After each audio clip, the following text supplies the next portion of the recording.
Hi ఎట్లున్నారు మంచిగా ఉన్నారా? మేమైతే జబర్దస్త్ ఉన్నాం. ఇదేంటిదని చూస్తురా? సొరకాయ కూర.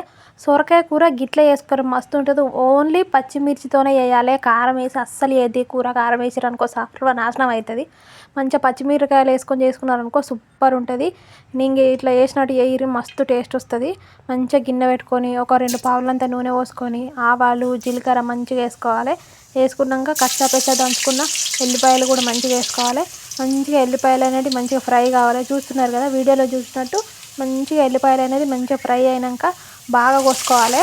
మనం పచ్చిమిర్చి అనేది కొంచెం ఎక్కువ కోసుకొని మొత్తం పచ్చిమిర్చి కూడా మంచిగా వేగాలి.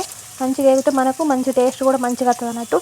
మంచిగా ఇట్లా కోసేసుకొని మంచిగా ఉల్లిగడ్డలు కూడా 2 ఉల్లిగడ్డలు తీసి మంచిగా కడిగి వేసుకొని అందులో వేసేసుకోవాలి. అందులో వేసినాక ఇవి రెండు మొత్తం మిక్స్ చేయాలి. మంచిగా మంచిగా ఇట్లా రెండింటిని మంచిగా గరిటె పెట్టి వీడియోలో చూపించినట్టు మంచిగా కలుపుకోవాలన్నట్టు. ఇవి కలుపుకున్నాక మనం మంచిగా కలుపుకోవాలి. తర్వాత సాల్ట్ కొంచెం వేసుకోవాలన్నట్టు. చూస్తారు కదా, మనం ఫ్రై అయ్యే ముందు సాల్ట్ కూడా వేసుకోవాలి. సాల్ట్ అట్నే పసుపు కూడా వేసుకోవాలి, కొద్దిగా ఎక్కువనే పడుతుంది పసుపు. మంచిగా ఇట్లా వేసినాక కలర్ చేంజ్ అవుతుంది కదా, మంచిగా ఇట్లా వేసేసి మొత్తం ఫ్రై అవుతాయి. ఇట్లా చూపిస్తున్నట్టు మంచిగా ఫ్రై చేసుకోవాలన్నట్టు. ఉల్లిగడ్డలు మిరపకాయలు అవన్నీ మంచిగా ఫ్రై చేసుకున్నాక మంచిగా ఒక సొరకాయ పెద్దది తీసుకొని, మనం ఎంత పెద్ద సొరకాయ తీసుకున్నాక ఉడికినాక గింత అంతనే అవుతుంది. చూస్తారు కదా, ఉడికినాక బాగా అనిపిస్తున్నాయి కానీ కొంచెం అనిపిస్తుంది అన్నట్టు.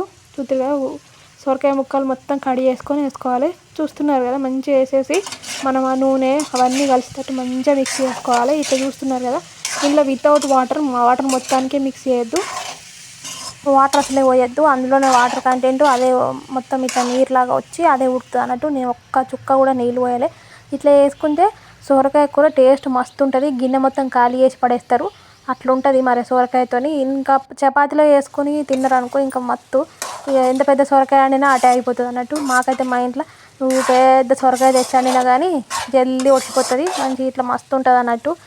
ఇంటికాడ కూడా అందరు ఇట్లనే వేసుకుంటారు. పచ్చిమిర్చితో వేసుకుంటేనే మంచిగా ఉంటుంది. కారం అస్సలు వేయద్దు. కారం వేసినాం అనుకో అసలు కూర అసలు టేస్ట్ రాదు. మంచిగా ఇట్లా ఉడుకుతుంది కదా, మంచిగా అటు ఇటు మిక్స్ చేసేసి మూత పెట్టి మూత తీసుకొని ఆవిరిలోనే ఉడికియాలి. తాపకొకసారి మంచిగా ఫ్రై చేసుకోవాలి. గిన్నె అంటకుండా మంచిగా కలుపుతూనే ఉండాలన్నట్టు.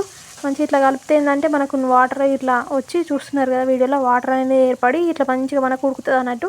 అట్లా ఉడికినాక మంచిగా ఇట్లా సొరకాయ ముక్కలు మొత్తం ఉడికినాయా లేదా అని చూసుకోవాలి. ఉడికినాక మంచిగా కొత్తిమీర వేసుకొని దించుకుంటే ఇక అంతే. సొరకాయ కూర ఈజీగా ఉంటుంది కానీ టేస్ట్ మాత్రం అదిరిపోతుంది అన్నట్టు. చూస్తున్నారు కదా, మంచిగా ఇట్లా వేసుకున్నాం అనుకో సొరకాయ కూర అసలు ఎవ్వరు కూడా విడిచిపెట్టకుండా తింటారు. అట్లుంటుంది సొరకాయ కూరతోని. సొరకాయ కూర తింటే కూడా మనకు మంచి హెల్త్ బెనిఫిట్స్ ఉంటాయి అన్నట్టు. వాటర్ కంటెంట్ ఉంటుంది కాబట్టి చిన్నపిల్లలకు మంచిగా మోషన్ ఫ్రీగా ఉంటుంది, మంచిగా ఉంటారు అన్నట్టు. మీరు ఒక్కసారి సొరకాయ కూర ఇట్లా వేసి చూడుర్రి, జబర్దస్త్ ఉంటుంది. టేస్ట్ మాత్రం అదిరిపోద్ది. ఒక్కసారి వేసుకున్నారనుకో మళ్ళీ వేసుకొని తింటారు అన్నట్టు.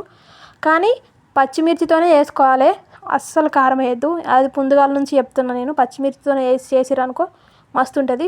ఒకసారి ట్రై చేసి చూడుర్రి. పచ్చిమిర్చితో సొరకాయ కూర వండినామనుకో అసలు తిరిగే ఉండదు. నచ్చితే మాత్రం లైక్ చేయరి, షేర్ చేయరి, సబ్స్క్రైబ్ చేసుకోరి. Thank you for watching.